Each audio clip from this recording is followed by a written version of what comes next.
everybody. I am holding in my hot little hands this gorgeous little mini rubber stamp from Santoro Gorjuss called a washed. I ordered this in June, and it is July. It's freezing here, but I just knew I had to use this stamp for my July Gorjuss spread. I'm also using some Distress Oxides, which I have been playing with all this month, and I love them so much, and I hope you like what I've done here because I think this one's my favorite. So I started off smooshing the Distress Oxides down on my mat, and I just used my paintbrush to do a light wash. The pages are pre-gessoed, and I wanted just to make sure that I had a little bit of color before I started playing. The two colors of Distress Oxide I have here are Peeled Paint and the Faded Jeans, and I love this combination of colors. They go together really well. They are right next to each other on the color wheel, and so there's no risk of muddying or mixing colors. But then again, these are oxides, so they actually do a little react a little bit different because they're hybrid.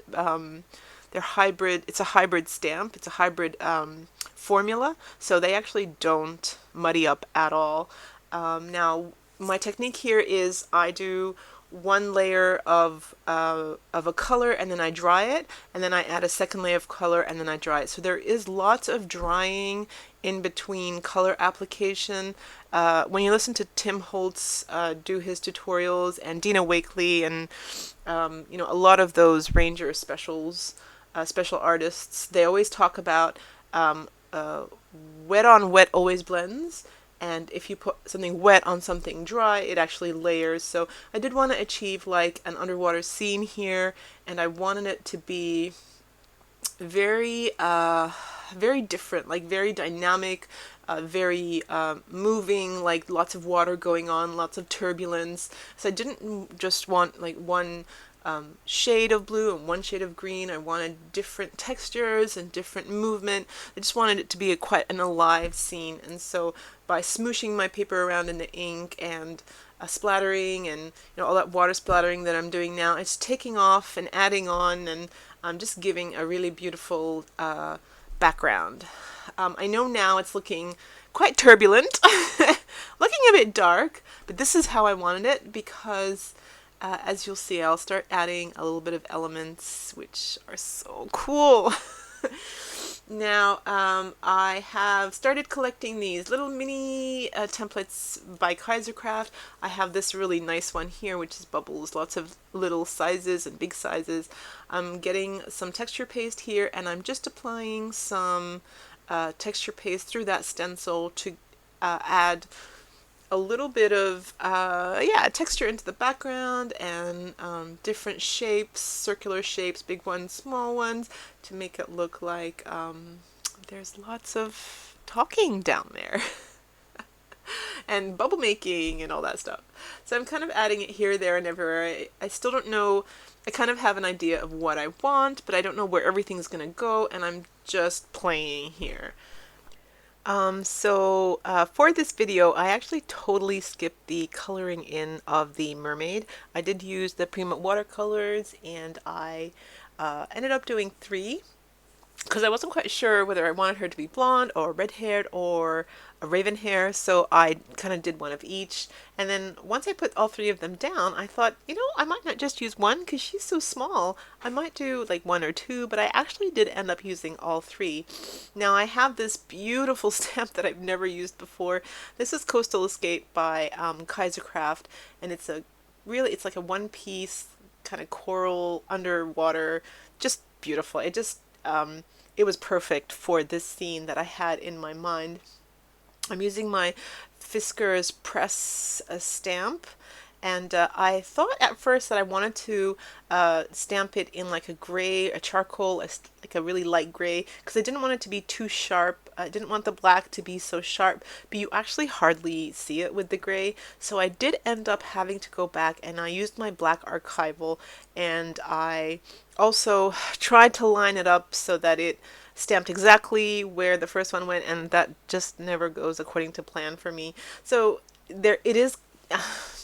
At first I was really unhappy, but it's actually not too bad. By the time I put the color on, I hardly even noticed the black. And then also, it looks like there's some kind of like movement and shimmer with the second generation, like the gray original stamp. So it actually didn't work too bad at the end. And I'm just using parts of the stamp here to finish the scene across the bottom, and that is starting to look really good. So then I grabbed some lace here, and I decided that I wanted it to be so that the so that the mermaids were like found some old fishing net from some, I don't know, fisherman's boat, and they grabbed it and they are playing with it, and it's like their hammock under the sea. I don't know. We'll go with that one. So yeah, so I've put that down as a tentative scene, and I stamped this big shell. It's so cute. I'm using the Pastel Dreams by Prima. It's really, really light, so I'm having to go back over all the colors, and just starting to get a feel for the palette that I'm going to use down there. And I did end up going with that pastel color, and I'm not being too careful here. I am just adding color everywhere, kind of not really in specific areas. Well, actually, mainly just in blocks of areas, not in like the shells or in the green of the weeds. I'm just kind of putting it in blocks, and I just made it, I wanted it to seem like it was just a really colorful place under the sea. Like the top of the page is all like really strong blues and like a bluey gray, and it's like really stormy in the top of the water, but I wanted it to seem like underneath the water where the mermaids play, it's a beautiful, shiny, happy, colorful place. So I think I achieved that. And I really love these really pale blues, pale purples, pale yellow, pale greens. I think it just really adds to a pretty mermaid, like aquatic playground.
Okay, so I grabbed this little bit of buttons and I don't know, this treasure pack that I had, but I knew that putting in buttons would just make this album way too fat and way too bulky. So I actually decided to use seed beads. I've got these pretty seed beads, and I grabbed some gel medium and I apply it to my page with my spatula. I'm just doing like a stucco effect down at the bottom, and then along the like the reeds of the seaweeds or the coral, I'm kind of doing it with the side of my spatula so that the seed beads get stuck and are just kind of attached to the coral there, as if they were like real, I don't know, eggs or little crustaceans, or just adding to that texture. It turns out really pretty. I'm about to lose some of my filming here because I didn't realize that I'd run out of battery. But anyway, so I've applied a light green and a light pink. It looks really pretty.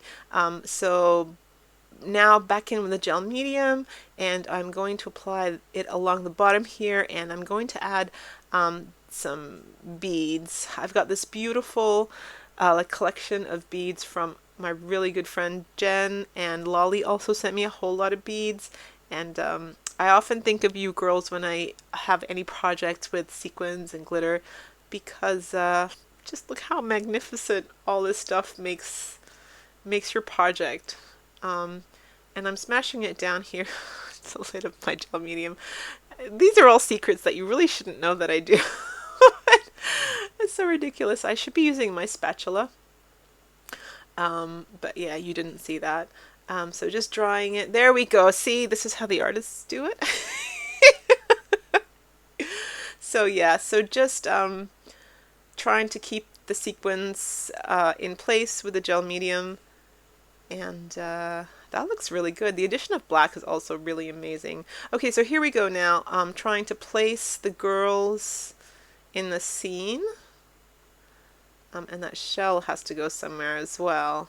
And where I originally thought it was going to go, I put a whole lot of nice beads there. I didn't want it to go there, so I moved it onto the right, and looks good there. So applying the gel medium down, and then going to put some lace on now. And going to be a good opportunity for more glitter to go down. You know this, right?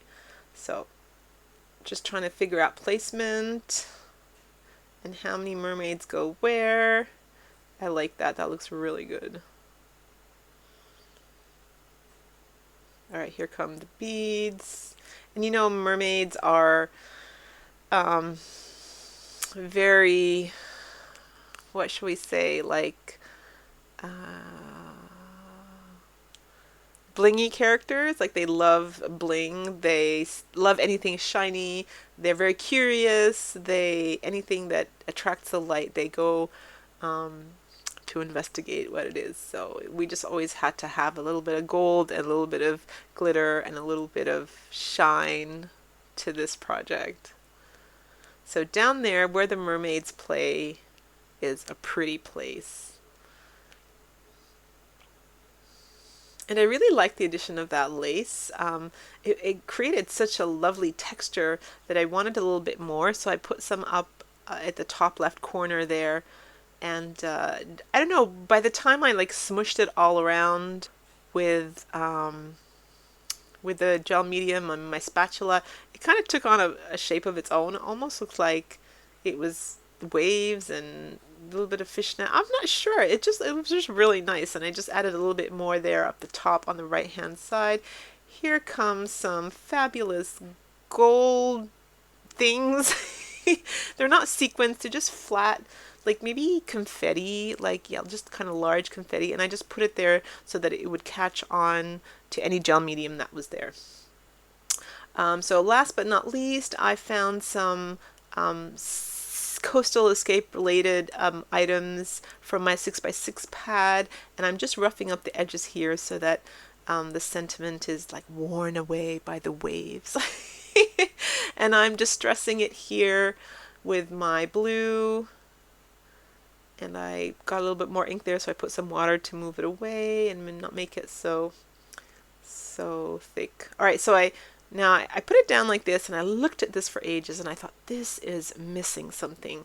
There is one element here that is missing that would complete this. So I went off into my stash looking for just one more element. Didn't know what it was until I saw it, and it turned out to be this, a little bit of Hessian. I think that this was exactly what was needed. So I'm just shaping it here so that it actually fits in with the scene. And it just gives the piece a little bit of extra texture. It tells a little bit of a story, and it adds a little bit of movement with the frayed parts. It's just perfect. It's perfect. So just some gel medium down, securing it. I didn't want to secure the bottom bit. I wanted it to be like 3D and kind of movie. And a little bit up the top there because I had all this hessian left over and all the strings that I'd pulled out. I thought, yeah, just like a mermaid, just grab it, put it on. You know, whatever you've got, just put it on. This is the end of the stage where I don't know when to stop. And Cabri is here saying hello. He's finding glitter all over the place, so he's very excited by that. I think he's a mermaid too. Alrighty, and this is it. Isn't this the cutest spread? This has got to be my most favorite spread so far. Thank you so much for watching. I'll see you next time.